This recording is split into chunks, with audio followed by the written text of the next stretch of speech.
Hello and welcome to Learning Music with Pat. Today I decided to bring in a Renaissance recorder. Now it wasn't built in the Renaissance time, but it's after the pattern of what the instruments would have looked like in the Renaissance time. So I'm going to take a couple of minutes to show this to you. If I compare it with one of my other recorders, you'll notice there is quite a difference in the style of it. There's a little bit of difference in the size, but not much. No, I guess that's pretty much alike. But you notice in a regular recorder that it has like some design to it. You have it sticking out here, and you have those ridges around here. And then when you get to the bottom, it has a part here that's expanded, and then it has a little tiny bell on it, if you want to consider it a bell. And so it does have a design, a typical design. And most recorders are like that, although not all. But this particular Renaissance recorder is just kind of plain and simple. It has a tone hole in the back, and in the front it has all of the tone holes, but there's no foot joint. Everything's together as one, and it's just a plainer way. It's a plainer recorder. It plays just like any other recorder and pretty much sounds like any other recorder. I notice when I use it, I don't use it too often, it feels a little different. The position of the holes are a little different, but let me try it so you can see.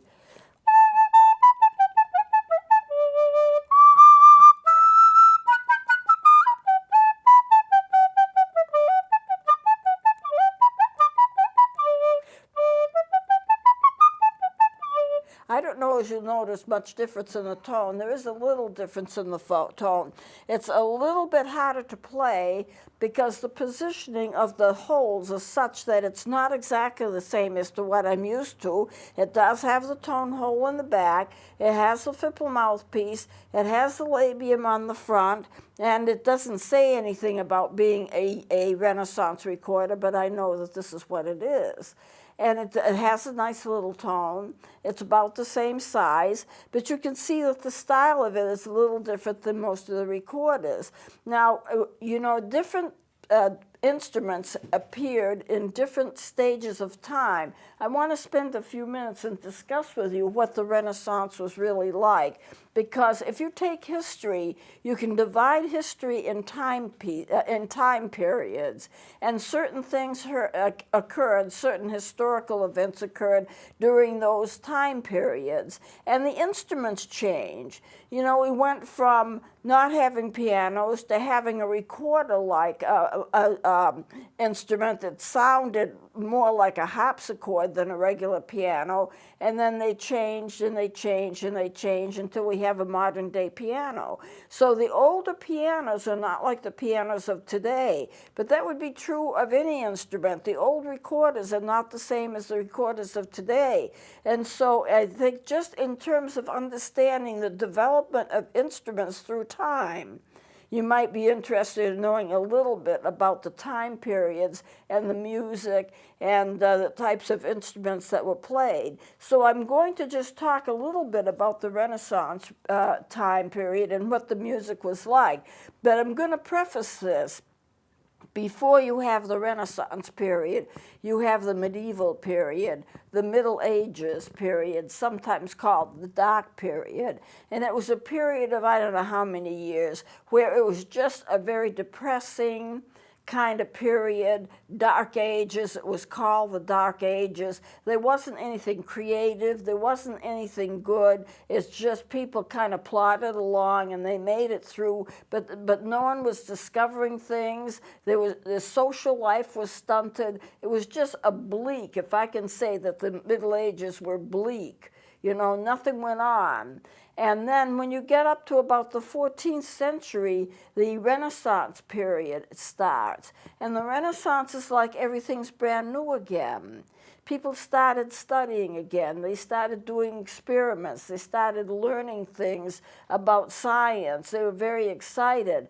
Technology started to come of age. And people were searching out and learning things and growing. The music was different. You know, we had creative music. The art was new. And the music, art, sciences, agriculture, medicine, all of these areas in the Renaissance were just springing up. It was like spring had come and the flowers are beginning to grow again. And so I was very happy to be able to bring an instrument. This would have been patterned after an instrument in the Renaissance time. Now I'm going to give you some information about it. Some of the composers of the Renaissance period was Johann Sebastian Bach. If you have played piano or organ, or if you've taken lessons, you'll run into Bach's music. It's very beautiful. George Frederick Handel, who wrote The Messiah, was in that time period of the Renaissance. Harry Purcell, who played the trumpet or wrote the Trumpet Voluntary, which is a wonderful piece that is played many times at Christmas time. And Domenico Scarlatti, you may not be so familiar with Scarlatti, but these composers, and there were many more. I'm only giving you a sampling of what who the artists were. And those composers, Bach, Handel, and Purcell and Scarlatti, were all in the Renaissance period of time. So where the Middle Ages were primitive, old-fashioned, and nothing was new and nothing was different and nothing was learned. It was just a very dark, dark time in history. When that comes to an end, all of a sudden, you start to get a modern movement. You know, now they're talking about technology. Now they're going to be building cars. Now they're going to be doing things that are modern, and the music changes and the poetry changes. All the writing is new. And all of the medical advancements in that period are new. So it's like a brand new day. When the Renaissance comes, it's like a brand new day. Now I'm going to go into a couple of other time periods, if I can get this page here. I got a page I want to get that doesn't want to cooperate. Okay, well, I'll leave it here. We'll leave it here. In the Renaissance and Baroque period, I mentioned Bach, Handel, Purcell, and Scarlatti. Then we have the Classical period. And in the Classical period, you have Beethoven. The first name is Ludwig van Beethoven, Franz Haydn, Mozart, Wolfgang Mozart, and this is in the Classical period, which follows the Renaissance, and then you get the Romantic period. The Romantic period, the music is much more of a romantic nature. You have Brahms, Chopin, Grieg, Liszt, Mendelssohn, Schubert, Schumann, and Tchaikovsky.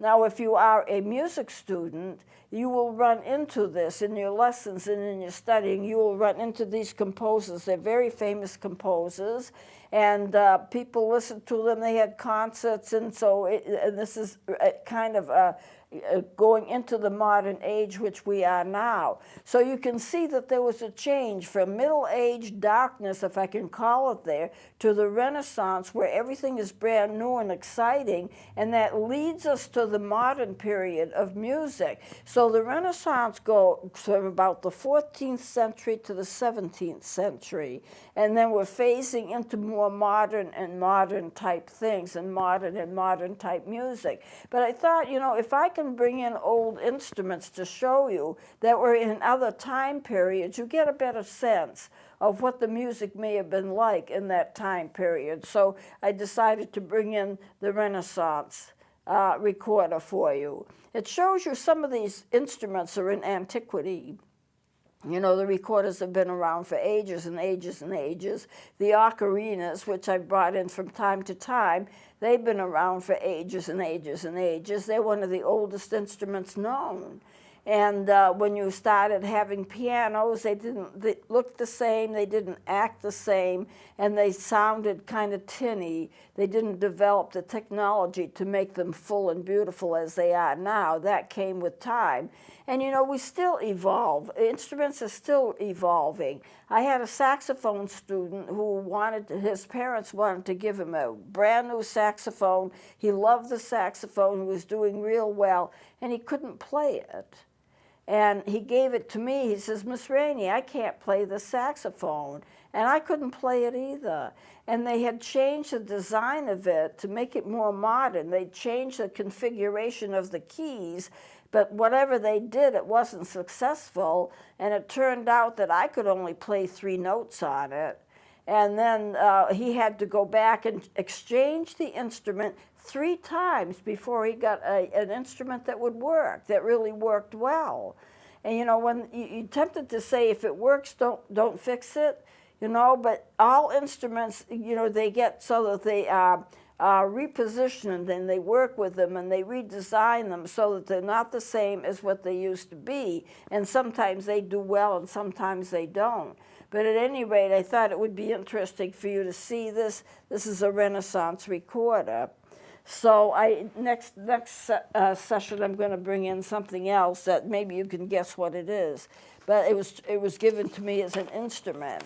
So let me just turn this page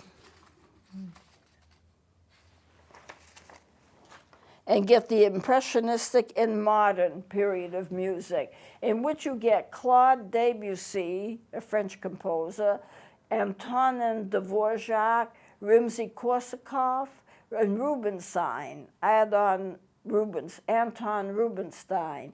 So we get more modern and more romantic music and all of that, and we get to the modern places, which is where we are now. All kinds of music is being produced, and you know, some people feel that you're not a musician unless you just play classical music. I don't feel that way, but I think you need to pay attention to the classics. You need to know about them. You need to listen to them occasionally so you know what it was like. And then the modern music, you know, it's kind of different than what the classics are, but I'm not saying it's bad music either. The only music I won't listen to is the hard rock stuff, in which the words are really immoral and there's no melody to it. It's just a bunch of drums and screaming guitars playing music that you'll never remember and you can't sing. So, but I do want to make a transition and show you some of the older things as I get them. So I'm going to put this down, and I will take my regular recorder, and let me see, I want to turn the page here. This is a song that I wrote. We have spent time with triplets, and we have spent time with 3/4 time and 4/4 time. So I'm going to be playing this piece. I could write it in triplets. I didn't write it in triplets. In 3/4 time. So in 3/4 time, this is treble clef, 1 sharp in the key of G, 3/4 time, and there are lots and lots of accidentals in it. And what you're going to see, what you're going to hear, is there's going to be like a pattern. And I repeat that pattern over and over and over again, but with different notes and different accidentals. And it's going to be, I think, interesting for you to listen to. So we'll start that now. I'm not playing it fast, and I'm focusing on the accidentals that I'll be playing, which I'll show you when I finish the song. So here we go.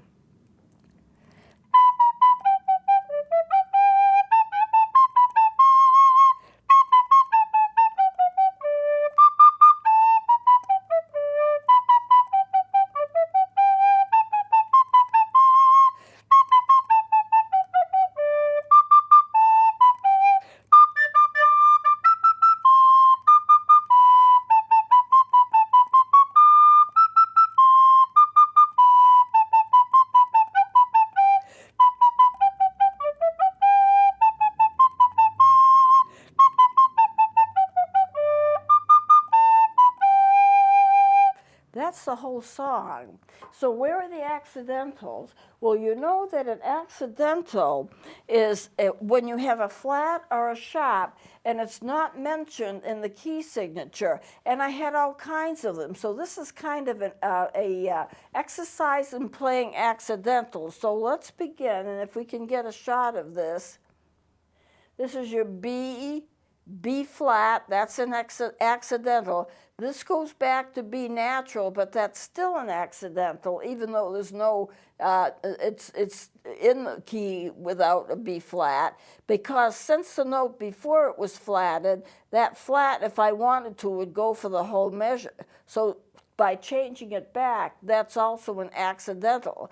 Now we're going to F sharp, G, then D, E, F, G. So far, no more accidentals, but then we start with this. A, G sharp, the G sharp is an accidental, go back to A, and then C, B, A, C, and there's a hold on that. Well, let's just take a look at that B flat and how that should be fingered before we go any further. And so if I put my hands up here, here's the B. The easiest way to have a B flat is just to put down your third finger. If I put down another finger, you would get an A.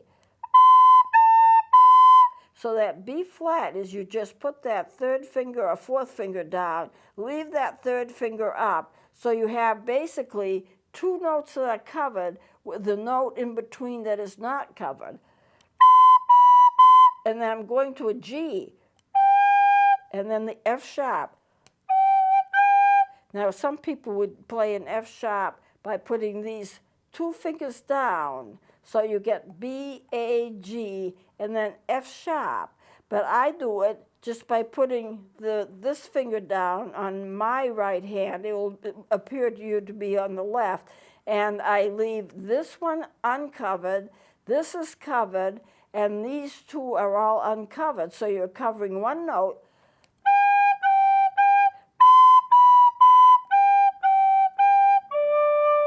And then you put these fingers down for your D. And you have to remember, when you put your three fingers down, you put them down all at the same time, and they got to hit those holes, and they've got to cover those holes completely, and you've got to do it all. You've got to do it all at the same time. Otherwise, you're going to get extra notes that you're not planning on.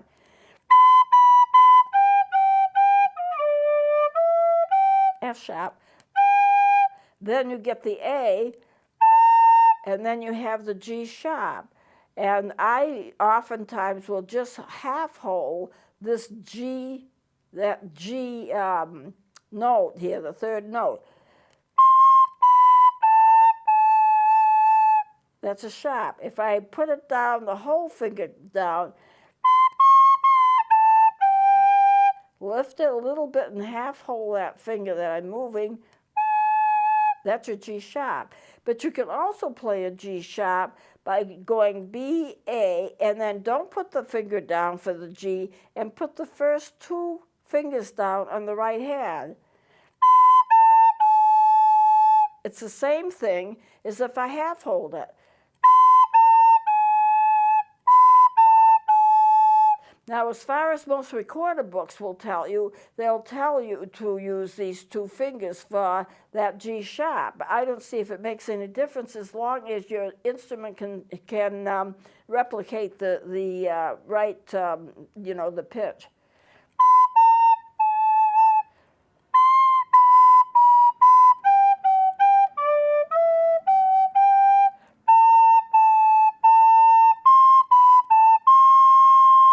So those are the accidentals and the way that I finger them. So let me see. Let's go down to the second line.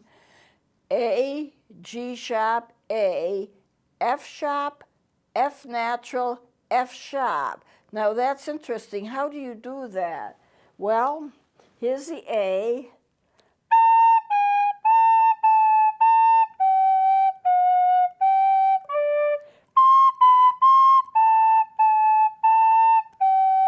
F sharp, F natural, flip it. Or if you're a Baroque instrument, suppose most instruments are Baroque, so it's going to be interesting. You take your G and you take your F sharp,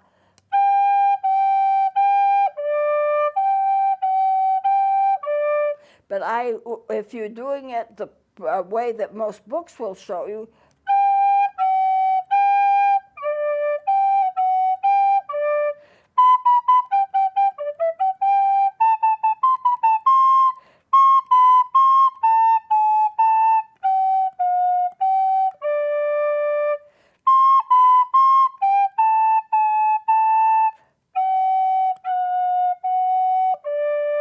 You see how difficult, the second way that I fingered it was more difficult than the first way that I fingered it.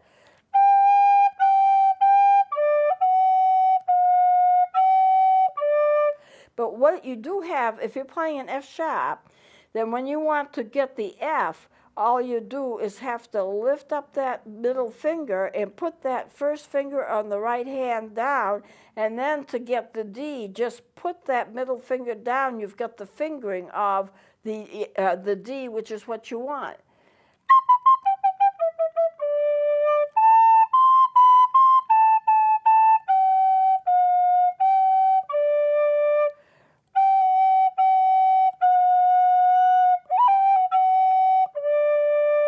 So there's all kinds of ways. You have to get used to the fingering. So this is a reasonably easy song, but it's really not. When you stop to think of it, knowing the fingerings and when to use them and how you put your fingers up and put others down instead, and when you do it, and you have to tongue at the same time and blow at the same time.